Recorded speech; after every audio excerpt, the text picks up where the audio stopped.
খুবই শুরুতেই আমরা প্রাচীন মিশরের একটি ঘটনা দেখতে পাই, যেখানে সময়কাল এখন 3600 বিসি। আর এখানেই আমরা এই মুভির মেন ভিলেন ও এই পৃথিবীর সব থেকে প্রাচীন মিউটেন্ট এন শাহাব নূরের সাথে পরিচিত হই, যিনি বর্তমানে এই পুরো মিশরকে শাসন করেন। বোঝার সুবিধার্থে আমরা একটু ব্যাকে ফিরে যাই। এক্স-ম্যান ডেজ অফ ফিউচার পাস্টের পোস্ট ক্রেডিট সিন আমরা দেখেছিলাম প্রাচীন মিশরে একটি মিউটেন্ট কিছু জনগণের সামনে দাঁড়িয়ে টেলিকাইনেটিক ভাবে একটি পিরামিড তৈরি করছেন, আর তার চারজন ঘোড়া সাওয়ার তাকে দূর থেকে লক্ষ্য করছেন।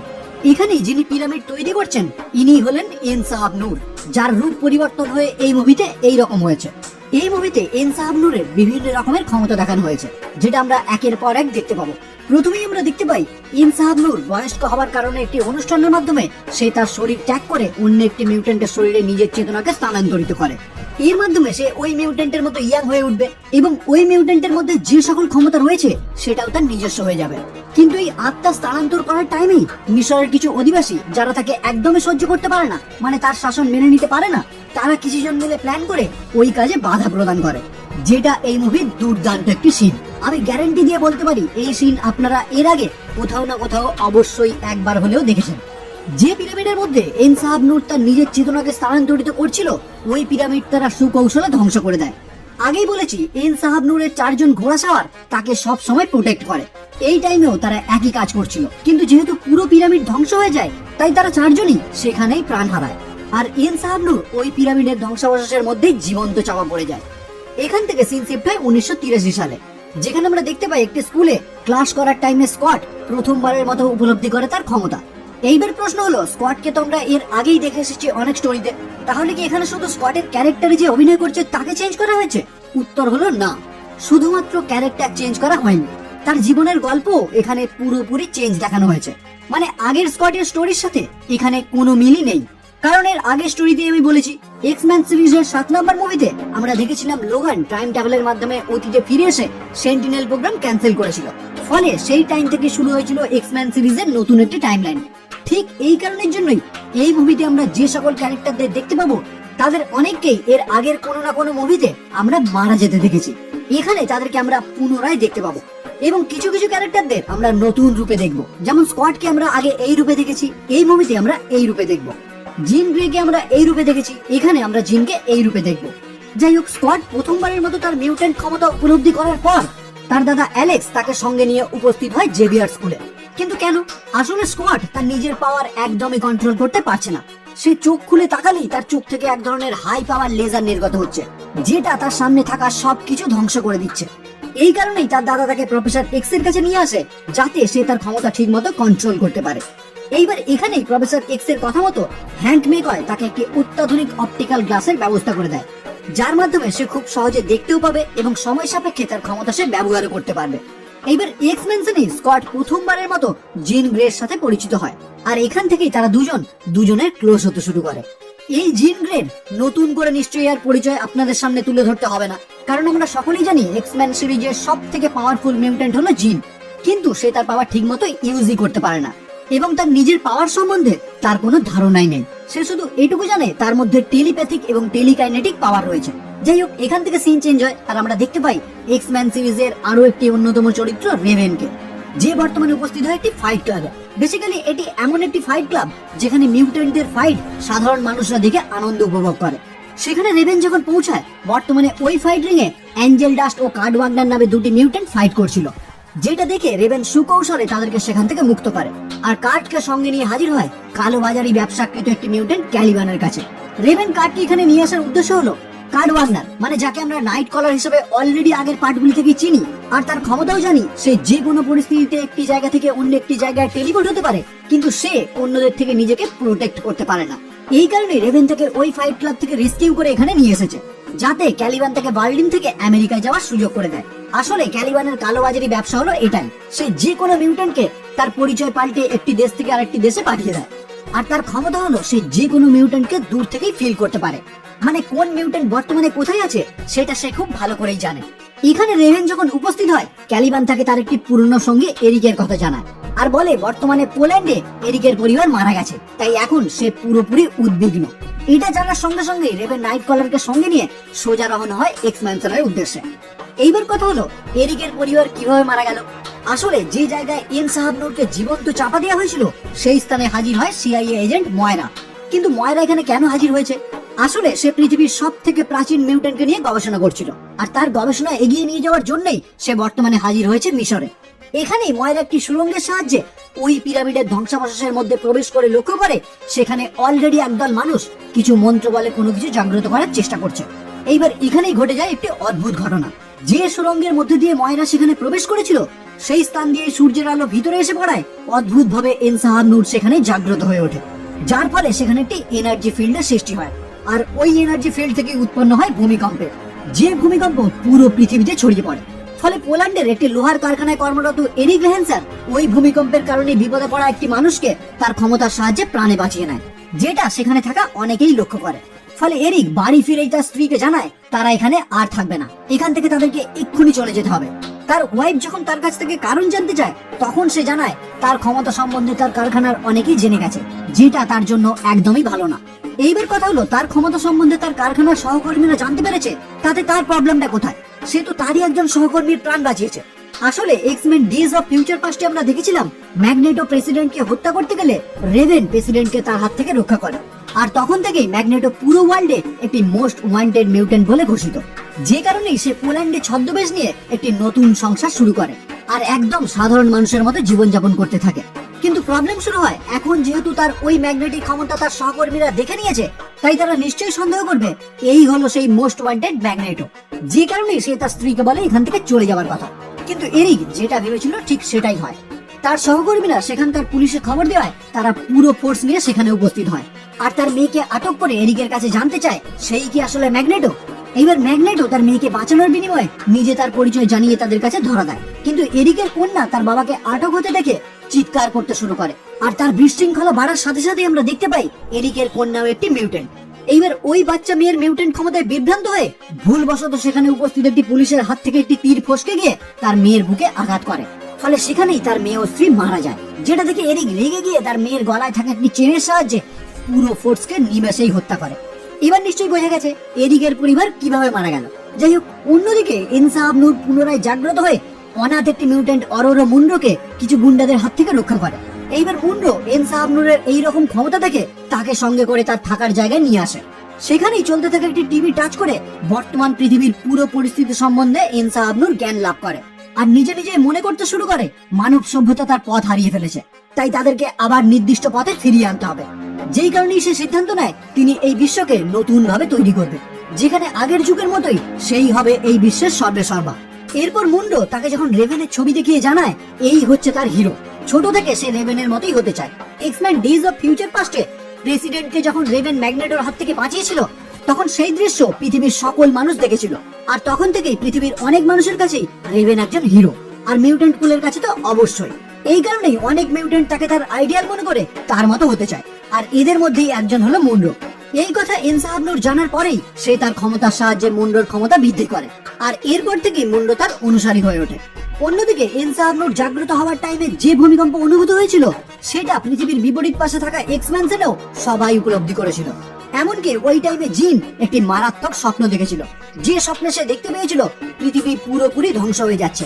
কিন্তু প্রফেসর এক্স জিনের এই কথা শুনে তাকে বলেছিল তোমার ক্ষমতা তুমি নিজেই জানো না, যখন তুমি তোমার ক্ষমতা কন্ট্রোল করতে পারবে তখন থেকে দেখবে এই রকম স্বপ্ন আর তোমার মাথায় আসবে না।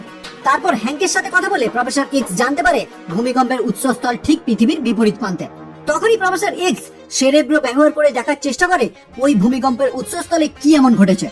সেরেব্রোর মাধ্যমে প্রফেসর এক্স ওই স্থানে ময়রাকে দেখতে পায় আর জানতে পারে ওই স্থানে সে বিশেষ কোনো কাজে গিয়েছিল, যার রিপোর্ট জমা দেওয়ার জন্যই সে বর্তমানে রওনা হয়েছে তাদের হেডকোয়ার্টারে। ফলে প্রফেসর এক্স অ্যালেক্সকে সঙ্গে নিয়ে রওনা হয় ময়রার সাথে দেখা করার উদ্দেশ্যে।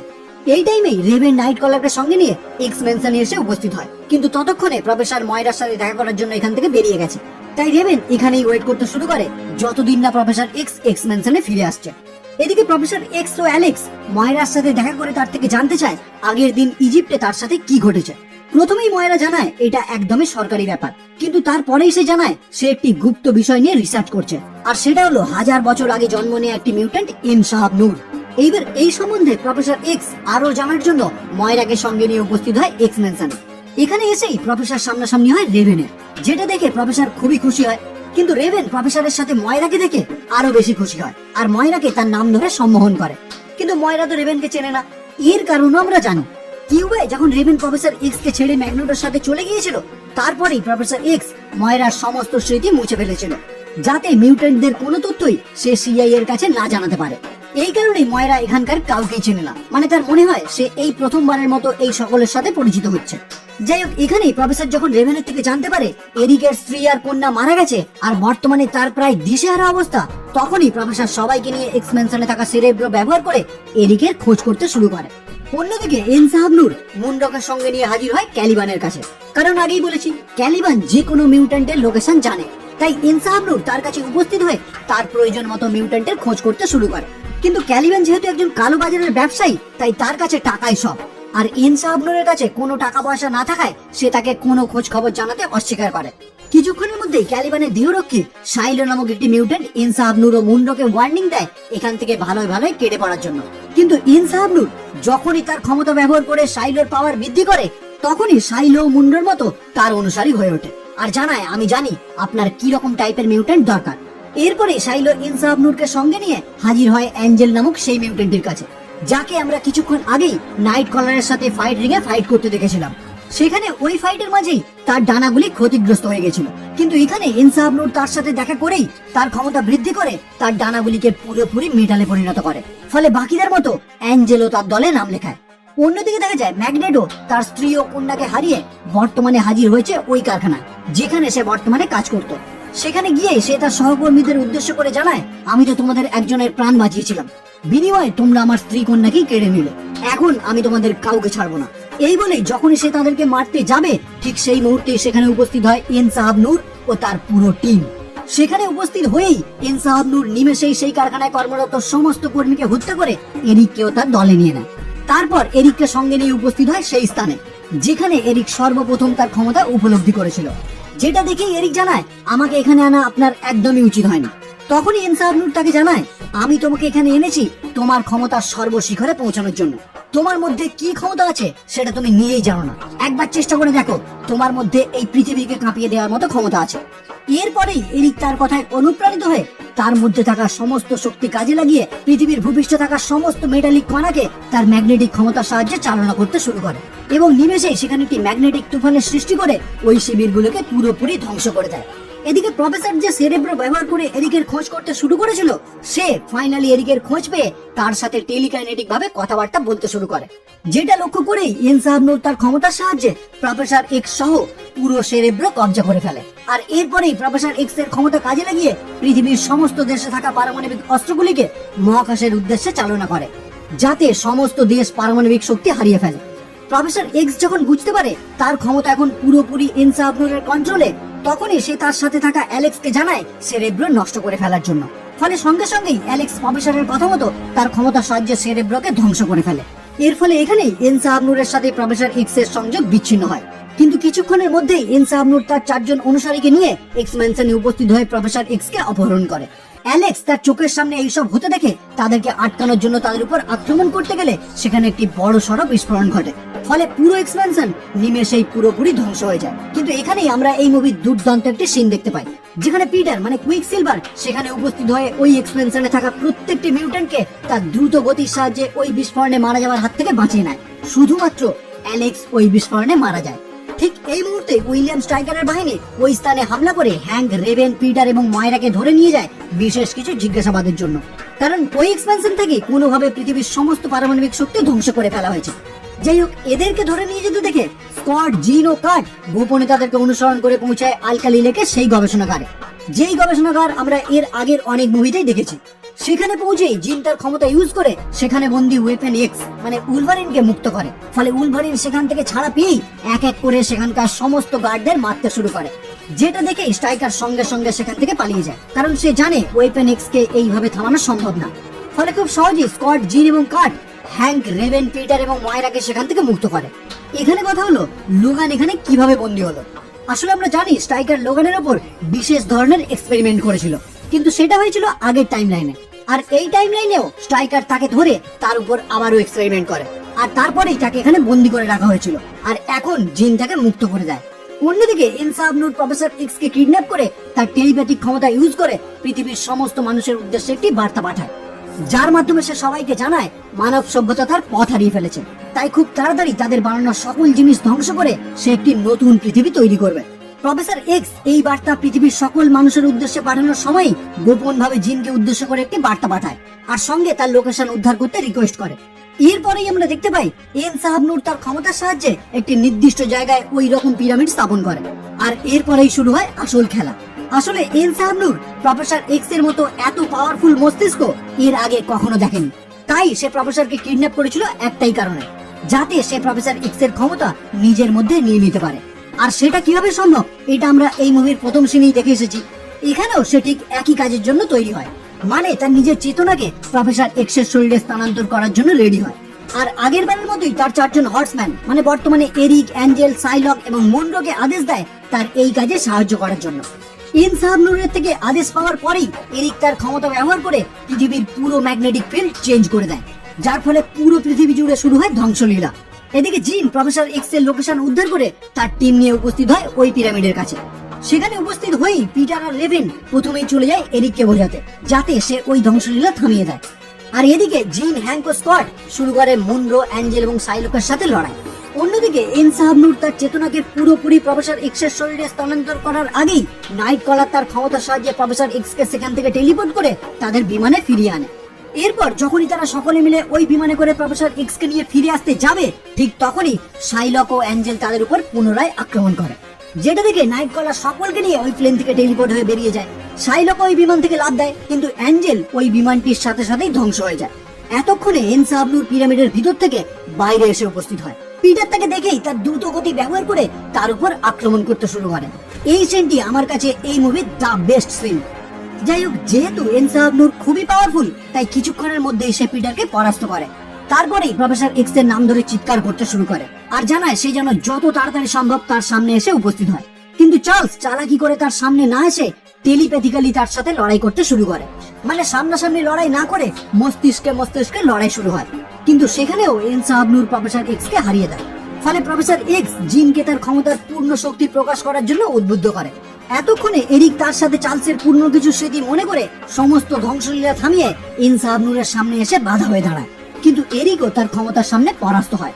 এদিকে জিন প্রফেসর এক্স এর কথায় অনুপ্রাণিত হয়ে তার সমস্ত শক্তি প্রকাশ করার সঙ্গে সঙ্গেই সে ফিনিক্স রূপে আত্মপ্রকাশ করে আর ইনসাফ নূরকে পুরোপুরি জ্বালিয়ে দেয়, যেটা দেখে সাইলক সেখান থেকে পালিয়ে যায় আর বাকিরা সবাই মিলে উপস্থিত হয় প্রফেসর এক্স এর কাছে, যেখানে আমরা দেখতে পাই প্রফেসর এক্স এখন পুরোপুরি সুস্থ, শুধু তার মাথার চুলগুলোই নেই। আসলে ইনসাফ নূর তার চেতনাকে স্থানান্তর করার টাইমে প্রফেসর এক্স এর এই অবস্থা হয়েছিল। যাই হোক, এখানে প্রফেসর এক্স ময়রার সমস্ত স্মৃতি আবারও তার মধ্যে ফিরিয়ে দেয়। পরবর্তী সিনে দেখা যায় এরিক ও জিন তাদের ক্ষমতার সাহায্যে জেভিয়ার স্কুল পুনরায় গঠন করতে শুরু করে, কিন্তু শেষ পর্যন্ত এরিক এই স্কুলে থাকার এবং পড়াতে সাহায্য করার প্রস্তাব প্রত্যাখ্যান করে। এখানে আমরা মুনরোকেও দেখতে পাই, সে বর্তমানে প্রফেসর এক্স এর টিমে যোগ দিয়েছে, মানে যাকে আমরা এর আগে অলরেডি স্টর্ম নামে দেখে এসেছি। যাই হোক, সে পিটারকে জানায় রেভেন বলছিল ম্যাগনেটো নাকি তার বাবা। পিটার তখন জানায় হ্যাঁ, ম্যাগনেটোই তার বাবা, আর এটা জানানোর জন্যই সে এক্স ম্যানশনে এসেছিল। কিন্তু এখন পিটার এরিককে না বলার সিদ্ধান্ত নেয় যে সে এরিকের ছেলে। এরপর হ্যাঙ্ক ও রেভেন দুজনে মিলে নতুন এক্সম্যান টিমের সদস্য মানে স্কট, জিন, মুনরো, নাইট কলার এবং পিটারকে প্রশিক্ষণ দিতে শুরু করে, যাতে ভবিষ্যতে যে কোনো বিপদে তারা যেন খুব সহজেই সার্ভাইভ করতে পারে। পোস্ট ক্রেডিট সিনে দেখা যায় অ্যাসেক্স কর্পোরেশনের তরফে কালো স্যুট পরা একজন ব্যক্তি তার টিম নিয়ে উপস্থিত হয় উইলিয়াম স্ট্রাইকারের ওই গবেষণা কেন্দ্রে, যেখানে তারা ওয়েপন এক্স মানে লোগানের রক্তের নমুনা পুনরুদ্ধার করে। আর এখানেই এই মুভিটি পুরোপুরি সমাপ্ত হয়।